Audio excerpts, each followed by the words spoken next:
շատ պրոդուկտիվ է եւ նոր նախագծերի այդ պրոյեկտների համար բավականին բարենպաստ է, հիմնականում բարենպաստ է, եթե Յուպիտեր Սատուրնի դիրքն ենք նայում, այն բարենպաստ է հողի եւ ջրի ազդեցության տակ ծնվածների համար, բայց մեկ այլ կարևոր մոլորակային կոնֆիգուրացիա այսպես ձևավորվում է ինտելեկտուալ աշխատանքով զբաղվողների համար եւ այն կենդանակերպերը, որոնք ներառում են հենց ինտելեկտուալ նշանը ջրհոս երկվորյակ եւ նաեւ կրակի տարերքից արդեն խոյը։ Այսպես բիսեքսիլ դիրքավորում է Սատուրնը, Նեպտունը խոյում, Պլուտոնը ջրհոսում, Ուրանը երկվորյակում։ Այդ դիրքավորումը, որը 1-2 տարի կգնա, բայց ինքը Պլուտոնը երկարաժամկետ մինչև 2043 թիվս ջրհոսում է լինելու։ Հիմնահատակ քանդեց, այդպես էլ կա ջրհոսների կյանքը։ Այո, որոշ կորուստներ ունեցան, փոխվեցին նրանք։ Միևնույն է, Պլուտոնը որտեղ որ մտնում է, նա քանդում նորից վերածննդի մոլորակն է, կարիճի մոլորակն է։ Ու նորից այդ մոխրի մեջից մարդը, անձը, պետությունը կարող է նորից վերածնվել։ Եվ դա վերջնական նա մտավ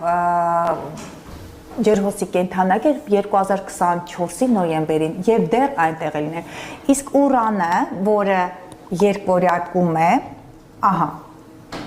վերջնական կանցնի երկվորյակի կենդանակերպ 26 թվականի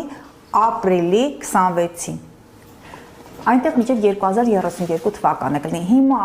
այդ երկու բարդ մոլորակները, որոնք կոլեկտիվ անգիտակցականին առաջ մղող ուժեր են դրանք, իրենք դրական դիրքերն են, նրանք այլևս չգիտեմ երբ է կրկնվելու։ Պլուտոնը մեկ պտույտը իր այդ կենդանակերպերում նա կատարել է ԱՄՆ-ը երբ որ ստեղծվել է որպես պետականություն 1776 թիվներ, չէ,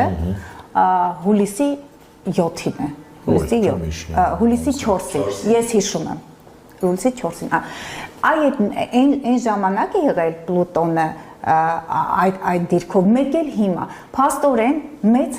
հզոր ուժ կա, շարժիչ ուժ կա, որը պետք է գեներացվի եւ պետք է այդ շարժիչ ուժը օգտագործվի։ Այս դիրքը հիմնականում ազդում է այն անձանց վրա, որոնք հեղափոխական հայացքներ ունեն,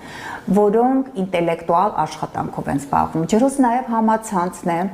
լրատվությունն է, դրան գաղափարակիցները համախոհներն են։ Այդ դաշտերում աշխատողներ եւ նաեւ այդ կենդանակերպերի ազդեցության տակ ծնվածները նրանք ավելի մեծ հնարավորություններ ունեն։ Խոյերի կյանքը հիմնահատակ փոխվելու է։ Սատուրնը խոյում նշեցի մոտակա